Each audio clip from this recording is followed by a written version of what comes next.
Hey beings, Nancy Jane here. We've got a lot to go over today, so let's jump right into these 11 ways to use crystals. And this is going to be a really great video for you if you're a beginner. The most obvious and common way to use crystals is, of course, carrying it with you, whether it be in your pocket or in your purse. You can also use jewelry. Jewelry is a super great way to incorporate crystals into your life without even really trying. So they make all kinds of different jewelry, right? Necklaces, bracelets, rings, earrings. But my favorite way to use crystals is just as decor pieces around my home.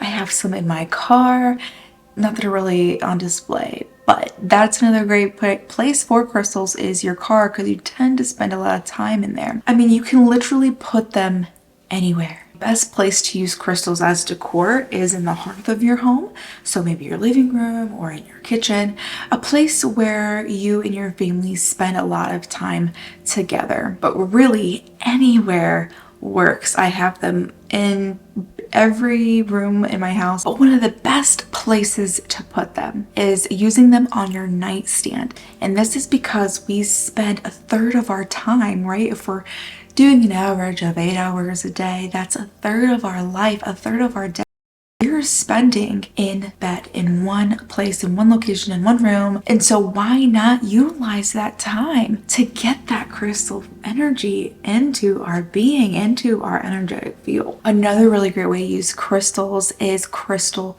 gridding. This is super fun because it can be really simple or it can be very intricate. You can be using 4 crystals or you can be using 50 crystals. Obviously, if you're a beginner, you're probably just going to be starting out with, 3, 4, 5 crystals. Basically, what crystal gridding is it's arranging your crystals in usually a circular pattern, kind of like a mandala.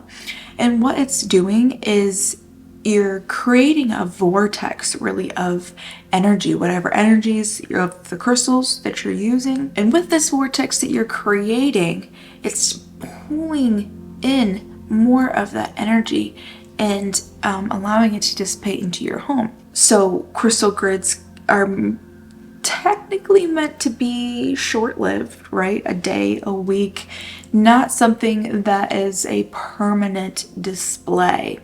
You can do that if that is what resonates with you. Just be sure to be using some selenite crystal with that so that they're always kind of cleansing and recharging and things aren't getting stagnant. We want that vortex to be flowing with energy easily, right? We don't want that energy to get stale, stuck, or stagnant. The 5th way I have for you to use crystals is energy work.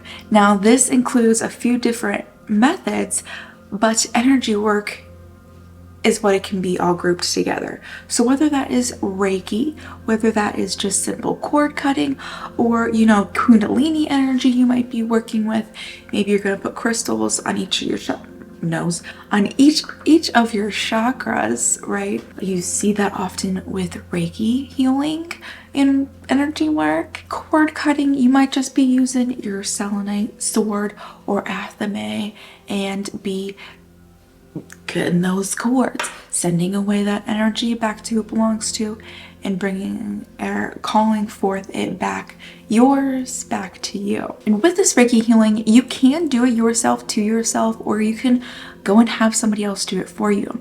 Cord cutting, same thing. I do my own cording, but you can go and find somebody else to do it for you if that's what you prefer. I personally don't do Reiki for other people, but I would feel comfortable cord cutting for somebody else. Look into those types of things and how you can incorporate crystals if those energy workings resonate with you. Also, I forgot to mention, because I just added it in my time, I'm now offering energetic guidance connection calls. So if you want me to do some cord cutting for you, book a connection call and I can do that. Or if there's something that you really want to focus on and see where your energy is going and where we think you should be having your energy go, your energy focusing, then book a connection call so that we can get connected, we can talk, and we can figure out how to best utilize your energy so that you can build a life that you love living. Plants and gardening. You know, you really can't go wrong when it comes to working with crystals. And when you put them with plants, I mean, it could only be a good thing. It could only help, right? It could only be positive because crystals are of earth and are high vibrational. It could only be a good combination. So if you want to learn more about working with crystals and plants together, then I do have videos already on my channel that you can check out after this video. Number 7, gifts. Crystals make fantastic gifts, especially if it's somebody that actually is into crystals. But then people get all caught up on, what should I get? Listen, if you're buying crystals for a crystal person, it really don't matter. It don't matter. I have a solid, I don't know, 30, 20 pieces of amethyst. I wouldn't be upset if somebody got me a piece of amethyst. Okay, I really wouldn't. And I'm pretty sure that any other crystal person wouldn't give two about somebody getting them a crystal that they already have, even if it looks the exact same. Like, go ahead and get me another shungite pyramid. We all need more, EMF protection, right? And if it's somebody that's not into crystals, then just use your best judgment, use your intuition, and use your intention to choose the right crystal for the person that you're shopping for. The 8th way I have for you to use crystals is elixirs. You can make elixirs with crystals. Really what this is you're just charging water with the energy of the crystal or multiple crystals. And how you make an elixir is, if it is not a water soluble crystal, you can physically clean the crystal, and then you can place that crystal into your water and let it charge that water for 5 minutes, 15, 30, 60 minutes, whatever you feel is needed and feels good and feels right to you. If you're going to use crystals for elixirs, make sure that if it is a water soluble crystal, you are not putting it into your water. That can be physically harming to your body. Some crystals, they're just not meant to be ingested and they can do your body harm. So be cautious. Another way to charge your water is simply putting the crystals around your glass of water. It doesn't have to be super in-depth and complicated, such as putting your crystal in your cup of water. It can be simple and just put it around your cup. It's going to be okay. Now, another really powerful way to utilize these elixirs is using moon water. What is moon water, Nancy Jane?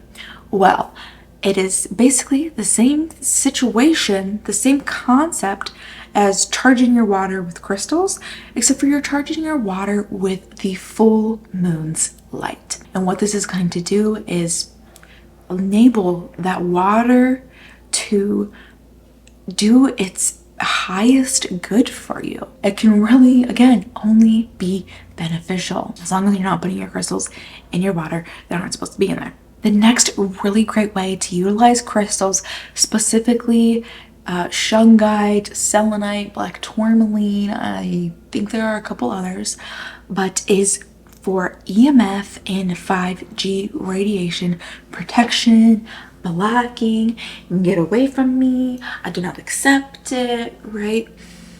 Crystals are a great physical, energetic way to block electromagnetic frequencies and to protect your body. And I say a physical, energetic way because technically, if we declare energetically with intention, we can put up a permanent block, so to speak, and declare that electromagnetic frequencies and radiations don't harm our body and our being. But to do that, it's exactly the exact same steps as if you're manifesting. So if you're familiar with that, try that out. On the topic of protection, another really great way to utilize crystals is with a protection circle.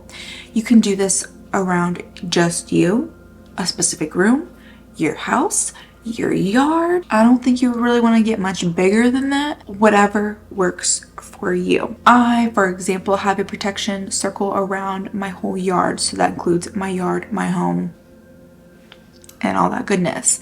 And that's really just to protect us from dense energy in general. All dense energy in general. I don't like to get super specific. I like it to be broad so that everything is covered. Rituals are also a great way to utilize crystals, and you can utilize them in a variety of ways because there's a variety of things that you could technically call a ritual. And this can be super simple or it can be super in-depth.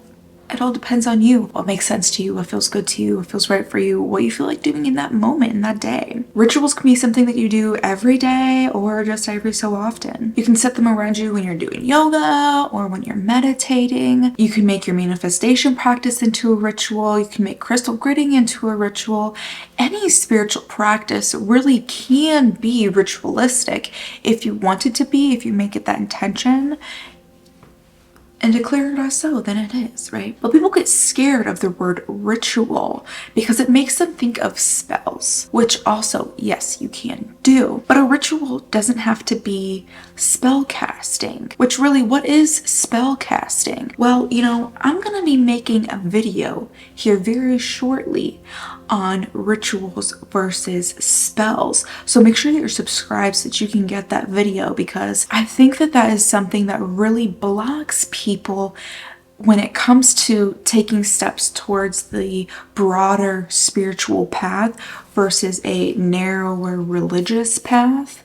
So if you're interested, if you're not quite sure, if that's something that you stumble upon, then definitely be looking out for that video, okay? And if you're ready to add to your crystal collection, be sure to check out my personal crystal shop, always linked for you down in the description box.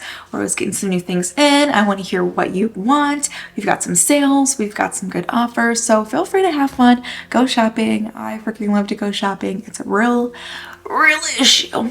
I know. I'm aware though. Thank you so much for being here. If you have any questions at all about how to use crystals or ways to use them, drop those down in the comments below for me so I can get back to you. I can't wait to learn and grow further with you. Thank you so much for being here. Thank you for watching. I love you. And may your life be full of love. See you next time, beings.